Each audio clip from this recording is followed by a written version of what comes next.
और रसूल अकरम सल्लल्लाहु अलैहि वसल्लम की अहादीस में से एक हदीस मुबारक आपके सामने पेश करने की सादत हासिल की है।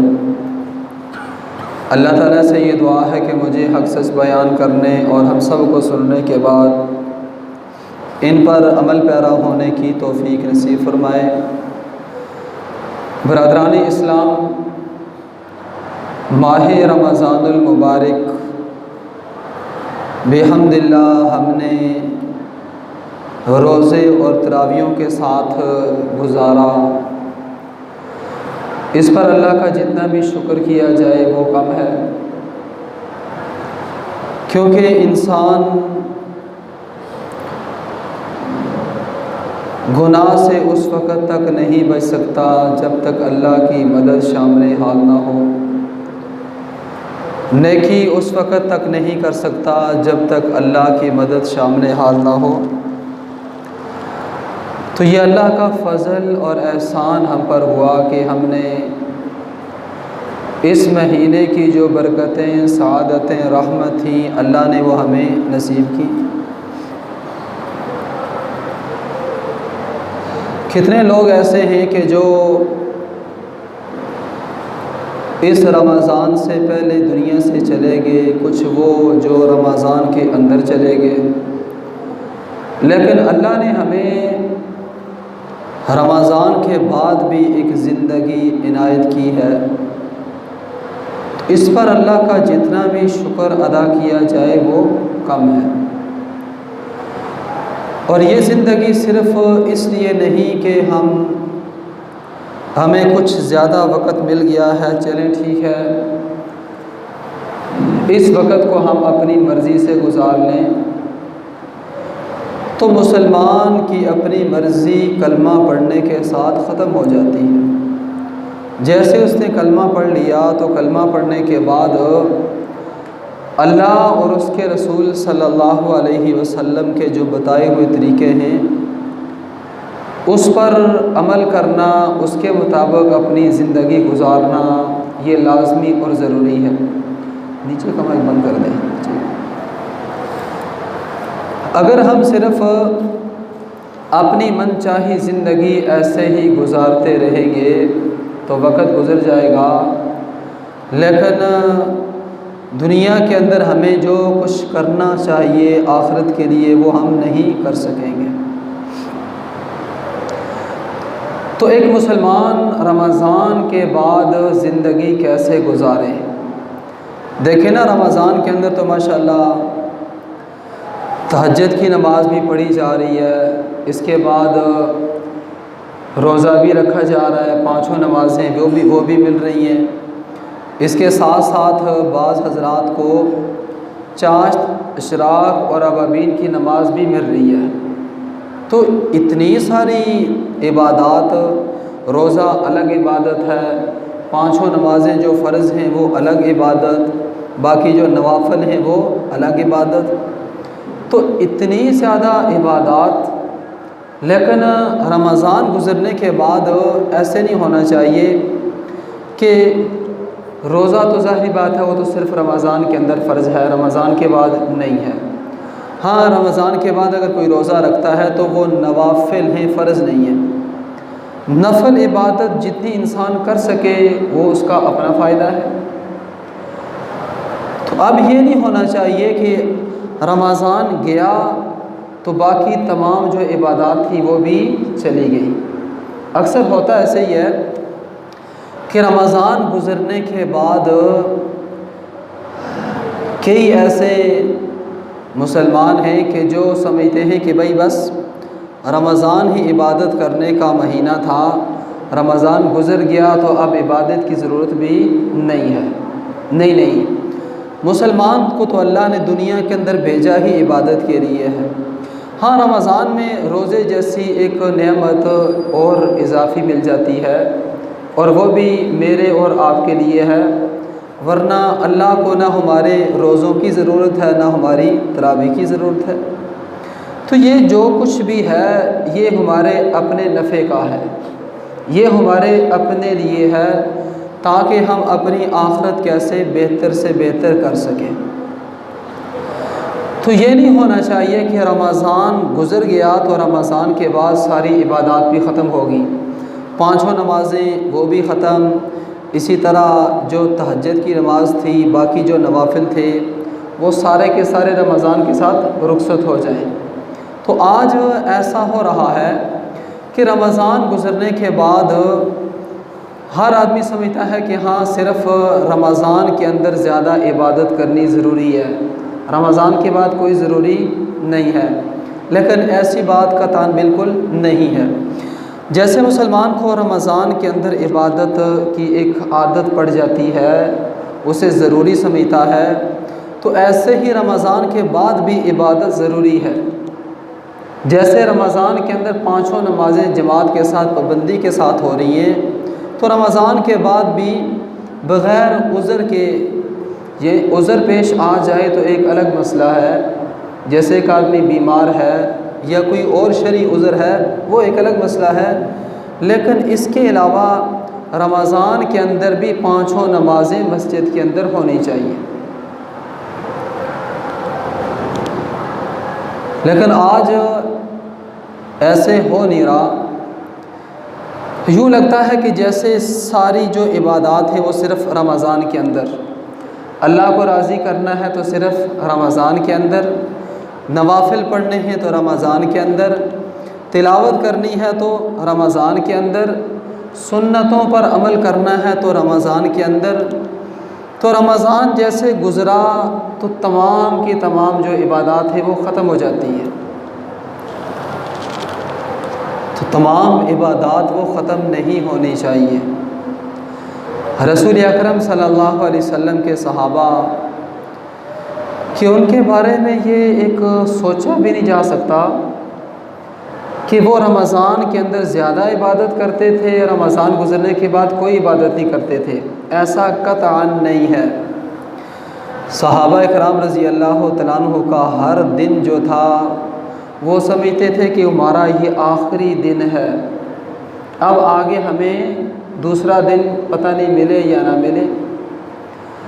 हज़रत अबू ज़र ग़िफ़ारी रज़ी अल्लाह तआला अन्हु के बारे में आता है कि एक मरतबा बैतुल्लाह की दीवार के साथ टेक लगा कर खड़े हुए थे, तो लोगों ने देखा लोग करीब आकर जमा हो गए। तो हज़रत अबू ज़र ग़िफ़ारी रज़ी अल्लाह तआला अन्हु ने फरमाया भाइयों करीब हो जाओ, आज आपका मुशफ़िक भाई आपसे कोई बात करना चाहता है। तो सहाबा कराम रज़ी अल्लाह तआला अन्हु जो उस वक़्त सहाबी थे, बाकी कुछ दूसरे लोग भी थे जो सहाबी नहीं थे बल्कि ताबई थे, तो वो तमाम लोग जमा हो गए। तो हज़रत अबू ज़र ग़िफ़ारी रज़ी अल्लाह तआला अन्हु ने फरमाया कि अपनी आखिरत की तैयारी करो। तो एक मजमे से आदमी खड़ा हुआ तो उसने कहा कि रसूलुल्लाह सल्लल्लाहु अलैहि वसल्लम के जलील क़द्र सहाबी, हम आखिरत की क्या तैयारी करें? तो हज़रत अबू ज़र ग़िफ़ारी रज़ी अल्लाह तआला अन्हु फरमाने लगे कि आखिरत जो है बहुत ज़्यादा मुश्किल और ख़तीर है, ख़तरे वाली है। और आखिरत का जो पहला दिन है, आखिरत की जो सबसे पहली मंजिल है वो कब्र है, और हशर का जो पहला दिन है वो दिन बहुत ज़्यादा मुश्किल तरीन है कि जब सूरज सवा नेज़े पर होगा, गर्मी होगी, और वो लंबा दिन कि जो लोगों से गुज़रेगा नहीं, हर आदमी परेशान होगा। तो उस आखिरत के दिन, वो दिन आने से पहले पहले तैयारी करो। तो फरमाने लगे उस आखिरत की तैयारी क्या है? एक तो ये है कि अपना हर दिन उसको आखिरी दिन समझो। जब आपने हर दिन को आखिरी दिन समझोगे तो उस वक़्त अपनी आखिरत की तरफ मुतवज्जे होकर काम करोगे। और जब इंसान अपने दिन को आखिरी दिन समझे तो उसकी नज़र में होता है कि भाई कल मुझे मौत आ जाएगी, आगे मेरे पास कोई और दिन नहीं है। तो उसमें क्या करता है, वो आखिरत की तैयारी करता है। तो फरमाने लगे हर दिन को अपना आखिरी दिन समझो। और जो इंसान के पास दो ज़माने हैं, एक माजी है और एक मुस्तकबिल है। हाल तो वो है ना जो उसके पास मौजूद है, तो फरमाने लगे कि माजी तो वो है जो गुज़र गया, जो गुज़र गया वो तो गुज़र गया, उस गुज़रे हुए वक़्त ने दोबारा वापस नहीं आना। और जो आने वाला है उस आने वाले के बारे में भी किसी को यकीन नहीं कि वो दिन आए या ना आए, बल्कि उससे पहले मौत आ जाए। तो फरमाने लगे कि जो आपके पास हाल ये इस वक्त जो टाइम मौजूद है, इसी में अल्लाह को राज़ी कर लो, इसी में अपने गुनाहों की बख्शिश अल्लाह से मांग लो, अल्लाह रब्बुल आलमीन तुम्हारे गुनाहों को माफ़ कर देंगे। तो फरमाने लगे कि इंसान के लिए सिर्फ़ दो चीज़ें हैं। एक ये है कि इंसान अपना वक़्त हलाल कमाई में लगाए, और दूसरे नंबर पर इंसान अपना जो वक़्त है वो नेकी करने में गुजार दे। इसके अलावा जो तीसरा कोई और वक्त है या कोई तीसरी मसरूफ़ियत है तो वो एक मुसलमान की नहीं होनी चाहिए। तो देखा जाए तो ये दो चीज़ें वाक़तन ऐसी हैं कि एक तो हलाल कमाने में अपना टाइम लगा दें, ये भी मुसलमान की इबादत है, क्योंकि जब वो हलाल कमा रहा है, हलाल खा रहा है, हलाल औलाद को खिला रहा है, तो ये तमाम जो चीज़ें हैं ये इसके सवाब के अंदर लिखी जा रही हैं, फ़रिश्ते लिख रहे हैं इसके सवाब में, इसकी नेकियों में। एक तो ये, तो देखें आप, इस्लाम ने कमाई से मना नहीं किया, कमाई का हुक्म दिया कि हलाल कमाओ, उस हलाल में जो वक़्त आप लगाओगे तो वो वक़्त ज़ाया नहीं होगा, बल्कि वो तुम्हारी इबादत ही शामिल होगी। और दूसरे नंबर पर कि जो इसके अलावा वक़्त है वो अल्लाह की इबादत करो। इसमें ये नहीं कहा जाएगा कि हाँ एक आदमी अपनी दुकान पर सुबह से शाम तक बैठा है तो वो वहाँ बैठा रहे, ज़ोहर असर मगरिब इशा की नमाज़ छूटती है तो छूट जाए, नहीं नहीं, उन नमाज़ों का ख्याल करना है। कुरान करीम ने कई जगह पर इसकी तरफ इशारा भी किया कि हाफ़िज़ू अला सलात व सलातिल वुस्ता, कि नमाज़ों की हिफाजत करो, खुसूसन जो दरमियानी नमाज है उसकी हिफाजत करो। दरमियानी नमाज के मुतालिक मुफस्सिरीन फरमाते हैं कि असर की नमाज है, जैसे फ़जर ज़ोहर दो नमाज़ें, मगरिब इशा दो नमाज़ें, तो दरमियान के अंदर असर की नमाज है। इसकी और भी तफासीर उलमा ने की हैं, लेकिन अगर सिर्फ़ इस एक तफसीर को लिया जाए तो बात समझ आती है कि असर की नमाज का अल्लाह ने एक ख़ास हुक्म दिया है। उसकी बुनियादी वजह यह है कि देखें, असर का वक्त वो होता है कि इस वक्त में दुकानदार दिन भर जो सौदा बिका है उसकी गिराई होती है, वो पैसे जमा करता है। इसलिए अल्लाह ने फरमा दिया कहीं ऐसा ना हो कि उस माल के पीछे लग कर अपने आखिरत के अमाल को भूल जाओ, गोया कि उस दुनिया की खातर कहीं अपनी आखिरत को ना भुला दो। तो अब ये जो दो वक्त हैं, एक तो अपना वक्त लगाना है हलाल रिज़्क़ के कमाने में, लेकिन उस कमाई के अंदर भी ख्याल रखना है कि इसमें अल्लाह के कौन कौन से अहकामात हैं, जैसे नमाज है, इसी तरह फिर नाप तोल के अंदर ख्याल करना है, अच्छे बुरे की तमीज़ करनी है, तो ये तमाम चीज़ों को देखना है। और दूसरे नंबर पर जो बाकी वक्त है वो अल्लाह की इबादत के अंदर गुजारना है। तो आज इन दो वक्तों को तो हमने कुछ थोड़ा बहुत टाइम दिया, इनको साइड पर कर दिया, तो बीच में हमारी बाकी मसरूफ़ियात बहुत ज़्यादा है। आप देखें कि एक आदमी जब सुबह दफ्तर जाता है तो वहाँ जाकर आधा घंटा तो अखबार पढ़ता रहता है, और इस वक्त जो अखबार नहीं पढ़ता तो वो वहाँ पर कम अज़ कम कोई 1 घंटा मोबाइल के इस्तेमाल में लगा देता है। पहले ये होता था कि रात को घर में आकर जब लोग बैठते थे छोटे बड़े सारे, तो उस वक़्त एक दूसरे का हाल चाल ये पूछा जाता था। लेकिन अब क्या हुआ है कि अब ये जो टाइम था ये मोबाइल ने ले लिया है। आप देखें कि रात को जब घर के अंदर बैठे हो तो एक के पास अपना मोबाइल, वो एक साइड पर बैठा है, दूसरा अपनी साइड पर बैठा है, तीसरा दूसरी साइड पर बैठा है। हालांकि एक जगह पर बैठकर वो एक जगह पर है नहीं, एक जगह पर बैठे हुए हैं लेकिन एक जगह पर है नहीं। कोई अपने काम में मसरूफ़ है, कोई अपने काम में मसरूफ़ है। तो पहले गांव देहातों के अंदर भी क्या होता था कि रात को बाबे बैठ कर हुक्का पीते थे, लेकिन अब हर बंदा मोबाइल इस्तेमाल कर रहा होता है। तो वो जो एक प्यार मोहब्बत का वक्त था वो सारा आकर इस वक्त मोबाइल ने ले लिया है। तो हर आदमी इस वक्त मोबाइल के अंदर गुम है। कोई तो वो है कोई उस पर अपना काम कर रहा है, और कोई वो है कि जो उसको वैसे ही इस्तेमाल कर रहा है। तो आज इन चीज़ों ने हमारा जो इबादत का वक़्त था वो खींच लिया, वो निकाल लिया। तो आज हम कहते हैं ना, वो जी टाइम के अंदर बरकत नहीं है, वो जी हम बड़े परेशान हैं कि टाइम में बरकत नहीं है।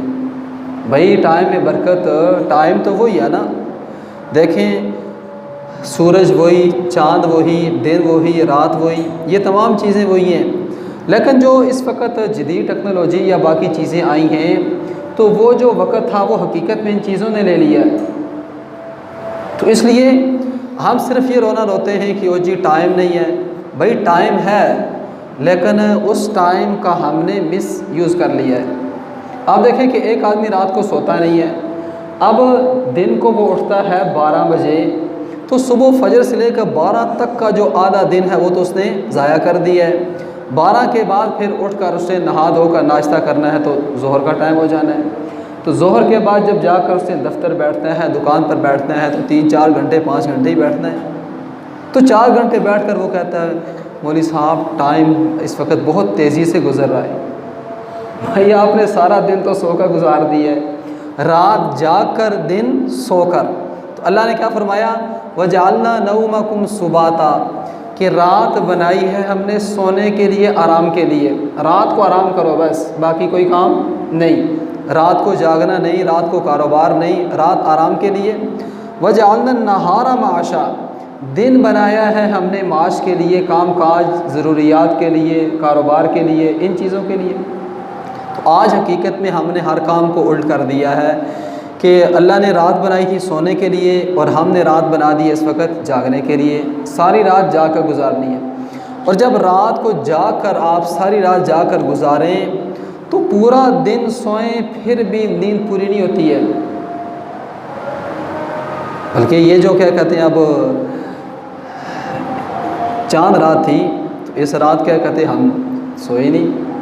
11:30 तो ऐलान हुआ, क्योंकि हिलाल कमेटी वालों ने खींच के चांद को निकाला, निकल नहीं रहा था बड़ी मुश्किल से, इसलिए 11:30 हो गए।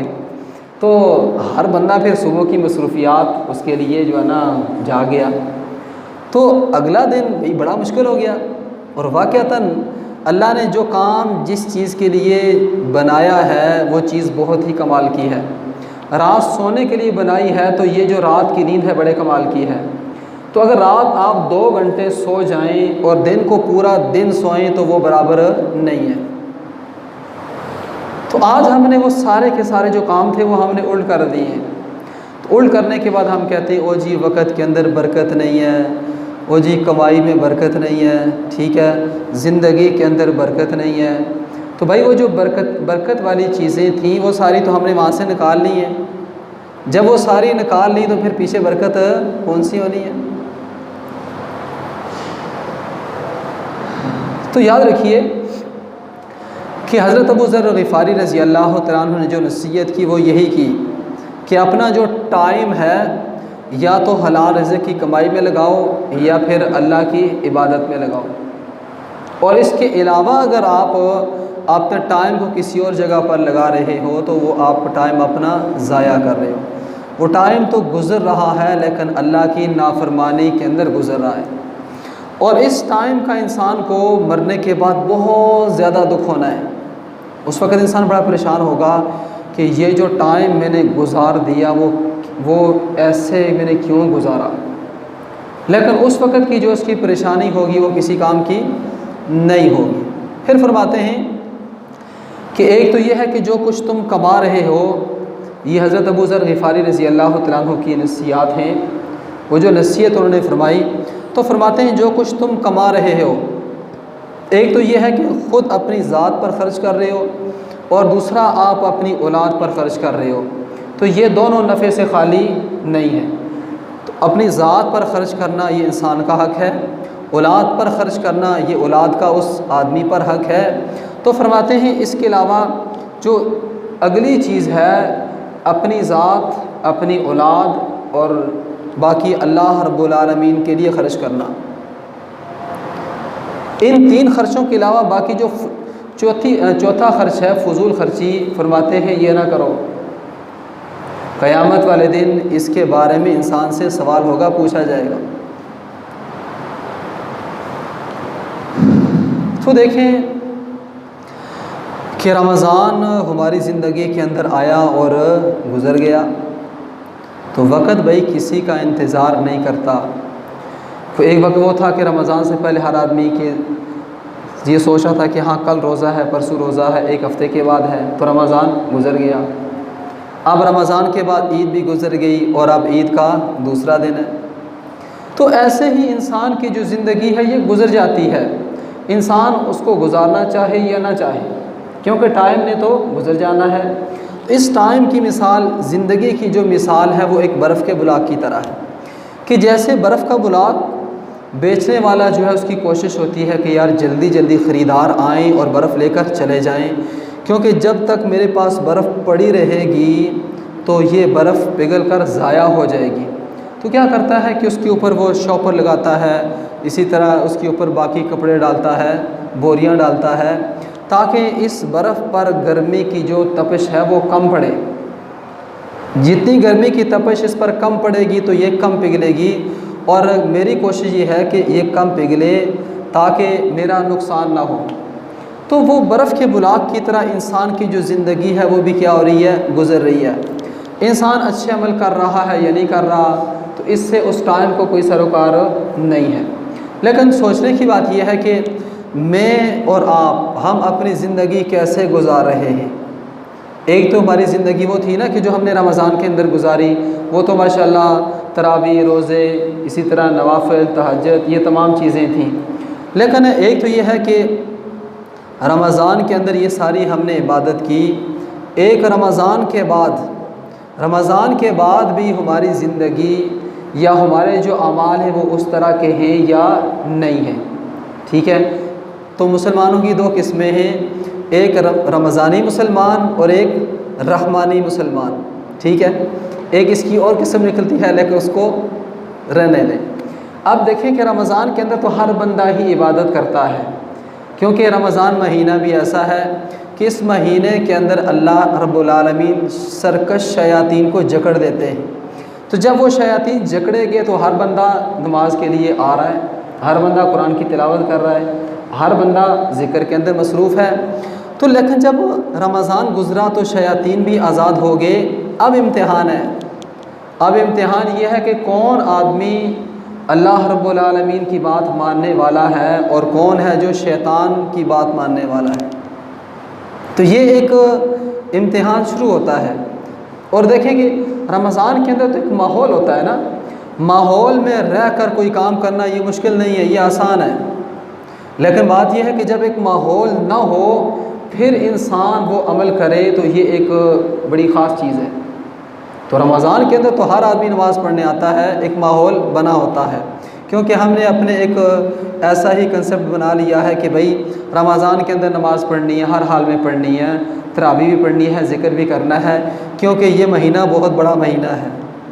तो क्या रमज़ान गुज़रने के बाद इबादत वो माफ़ हो जाती है, या अल्लाह ने हमें किसी जगह ये बता दिया है कि हाँ सिर्फ़ रमज़ान में इबादत कर लो, बाकी करने की ज़रूरत नहीं है। क्या रसूल अकरम सल्लल्लाहु अलैहि वसल्लम ने किसी एक सहाबी से ये कहा हो कि मेरे सहाबा रमज़ान में इबादत करें, रमज़ान के बाद इबादत करने की ज़रूरत नहीं है? अल्लाह के नबी सल्लल्लाहु अलैहि वसल्लम ने किसी सहाबी को ऐसी बात नहीं फरमाई, बल्कि इसके बारे में एक और हदीस में अल्लाह के नबी सल्लल्लाहु अलैहि वसल्लम ने फरमाया कि बाज़ रोज़ेदार ऐसे हैं कि जिनको सिर्फ़ भूख और प्यास के अलावा कुछ नहीं मिलता, और बाज़ रात गुजारने वाले ऐसे हैं कि वो नींद ज़ाया करते हैं, इसके अलावा उनको कुछ नहीं मिलता। तो गोया कि इनके जो आमाल हैं उनमें इखलास नहीं है। तो इखलास न होने की वजह से उनका जो अमल है वो सिर्फ़ रोज़ा भूख प्यास तक रह जाता है बस। इसी तरह रात सिर्फ़ एक बेदारी में गुजर जाती है। तो अल्लाह के नबी सल्लल्लाहु अलैहि वसल्लम इस बात की तरफ इशारा किया, एक तो ये है कि हर अमल के अंदर इखलास का होना लाजमी और ज़रूरी है, और दूसरे नंबर पर ये नहीं कि सिर्फ़ आप नेकी रमज़ान के अंदर कर लें, रमज़ान गुजरने के बाद नेकी की कोई ज़रूरत नहीं है। तो अल्लाह रब्बुल आलमीन ने कुरान करीम में फरमा दिया कि या अय्युहल्लज़ीना आमनू उदखुलू फ़िस्सिल्मि काफ़ा, के ईमान वालो तुम पूरे के पूरे इस्लाम में दाखिल हो जाओ। अब ये जो पूरे का पूरा है ये सिर्फ़ रमज़ान तक ख़ास नहीं है, बल्कि मरने तक है। पैदा होने से लेकर मरने तक की जो सारी ज़िंदगी है ये किसके मुताबिक होनी चाहिए? इस्लाम के मुताबिक होनी चाहिए। कि इंसान का उठना, चलना, बैठना, सोना, शादी ब्याह, खुशी गमी, ये जो तमाम चीज़ें हैं ये इस्लाम के मुताबिक होनी चाहिए। तो इस्लाम तो यही चाहता है, अल्लाह रब्बुल आलमीन यही चाहते हैं। लेकिन हमने कुछ चीज़ों को ख़ास कर दिया है कि जैसे मिसाल के तौर पर कि निकाह के अंदर आप देखें कि निकाह में सिर्फ़ एक चीज़ इस वक्त इस्लामी है, वो क्या है? निकाह है। निकाह की जब बारी आती है तो हर आदमी कहता है कि हाँ मस्जिद में निकाह होना चाहिए, बहुत अच्छी बात है। तो निकाह मस्जिद के अंदर हो गया, लेकिन बाकी जो सारे खराफात हैं वो घर के अंदर हो रहे हैं। तो ये तो नहीं होगा ना कि हाँ मस्जिद के अंदर निकाह हो गया तो सारी रहमतें उस पूरी शादी को घेर लेंगी। नहीं, उस निकाह पर तो सारी रहमतें नाज़िल हो गई, लेकिन जो बाकी खराफात हो रहे हैं क्या वो जो रहमत है वो उस तक फैल जाएगी? तो बात तो सिर्फ ना एक जहन को समझाने वाली है, काम कोई मुश्किल नहीं है। हर आदमी माशाल्लाह इस वक्त एक पढ़ा लिखा एजुकेटेड है, हर बंदे को पता है, हर आदमी को पता है कि भाई पाँच नमाज़ें फ़र्ज़ हैं। हर बंदे को पता है कि इस्लाम क्या है, कुरान क्या है, अल्लाह के नबी सल्लल्लाहु अलैहि वसल्लम के फ़रामीन क्या हैं, हर बंदे को पता है। और फिर आज की दुनिया के अंदर आप देखें कि सोशल मीडिया या बाकी जो ये तमाम चीज़ें हैं, इसमें अच्छी चीज़ें भी हैं, बुरी भी हैं, और अच्छी चीज़ें देखने वाले भी लोग हैं और बुरी चीज़ें देखने वाले लोग भी मौजूद हैं। तो ये तमाम नॉलेज हर बंदे के पास है, लेकिन जो अमल है वो ख़त्म हो गया है।